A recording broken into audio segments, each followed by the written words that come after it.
कर्नाटक के मुस्लिम समुदाय सरकार पर 4% आरक्षण बहाल करने का दबाव बढ़ा रहा है। उसके पीछे कहानी है कि मुस्लिम का एक तरफा वोट देना।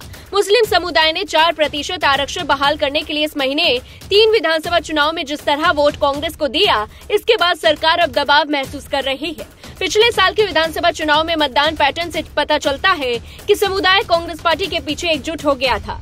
2023 के विधानसभा चुनावों में कांग्रेस के लिए कोर्ट खत्म करना एक अहम चुनावी मुद्दा बन गया था, जिसमें सिद्धारमैया और डीके शिव कुमार के नेतृत्व में पार्टी पूर्ण बहुमत के साथ सरकार बनाई। शिवाजी नगर के कांग्रेस विधायक रिजवान अरशद को पूरा भरोसा है कि कोटा बहाल किया जाएगा और इस बात पर जोर दिया कि यह समुदाय का अधिकार है। उन्होंने कहा, हमें भी सामाजिक और शैक्षणिक रूप से पिछड़े वर्ग में रखा गया है। अदालतों ने जांच के बाद आरक्षण को तर्कसंगत बनाया। इसे हमसे रातों रात नहीं छीना जा सकता। 2 बार के विधायक ने इस बात पर जोर दिया कि राज्य सरकार मुसलमानों के हितों की रक्षा के लिए सुप्रीम कोर्ट में सक्रिय रूप से केस लड़ रही है। उन्होंने कहा कि समुदाय को सुप्रीम कोर्ट से न्याय मिलने का भरोसा है। कांग्रेस पार्टी के सूत्रों का कहना है कि 4% कोटा बहाल करने का काम कमोबेश पूरा हो चुका है, लेकिन सरकार आधिकारिक घोषणा करने के लिए सही समय मिलने का इंतजार कर रही है। लोकसभा और उपचुनाव ने इस मुद्दे पर कार्रवाई में देरी की, क्योंकि सरकार को डर था कि इससे लिंगायत और वोकालिगा वोट अलग थलग पड़ जाएंगे, जिन्हें भाजपा सरकार के 2023 के फैसले के बाद 2% अतिरिक्त कोटा मिला था।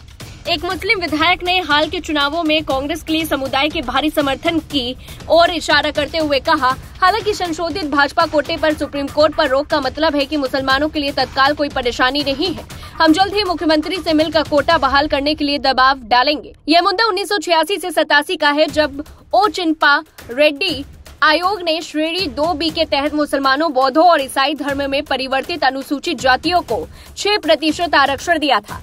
इससे लगभग तुरंत कानूनी चुनौतियों का सामना करना पड़ा, लेकिन 1994 में सुप्रीम कोर्ट ने राज्य को यह सुनिश्चित करने का निर्देश दिया कि कुल आरक्षण 50% की सीमा का उल्लंघन न करे। 1995 में कर्नाटक में जनता दल की सरकार का नेतृत्व कर रहे पूर्व प्रधानमंत्री SD देवगौड़ा ने मुसलमानों के लिए अलग से 4% आरक्षण की शुरुआत की और बौद्धों और SC धर्मांतरित ईसाइयों को आरक्षण मैट्रिक्स की श्रेणी 1 और 2A में समायोजित किया। यह नियम कानून 27 मार्च 2023 तक बरकरार रहा। इसके बाद बसवराज बोम्मई के नेतृत्व वाली भाजपा सरकार ने मुस्लिम कोटा खत्म कर दिया और नवनिर्मित 2C और 2D श्रेणियों के तहत लिंगायत और वोकालिगा को 2% बढ़ा दिया। अब जिस तरह सरकार को मुस्लिम वोट मिले हैं, उसके बाद कांग्रेस दबाव में दिख रही है। मामला सुप्रीम कोर्ट में लंबित है, लेकिन इस बात पर कोई स्पष्टता नहीं है कि कोटा बहाल होगा या फिर नहीं।